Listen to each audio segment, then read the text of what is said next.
Alam niyo ba na sa kagubatan ng Bukidnon, Mindanao, matatagpuan ang isa sa pinakalumang lahi ng aso sa Pilipinas?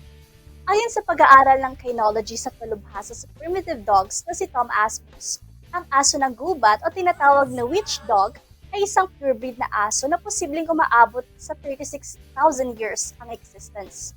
Bukod kasi sa pagiging mailap, mayroon silang malakas na hunting instinct, matutulis na kuko na ginagamit sa pag-akyat ng puno at panguhuli ng mga ahas gaya ng kobra.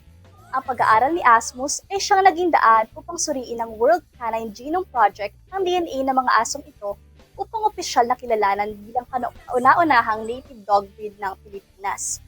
Dahil dito, itinuturing ang witch dog bilang isang mahalagang bahagi ng natural heritage ng bansa.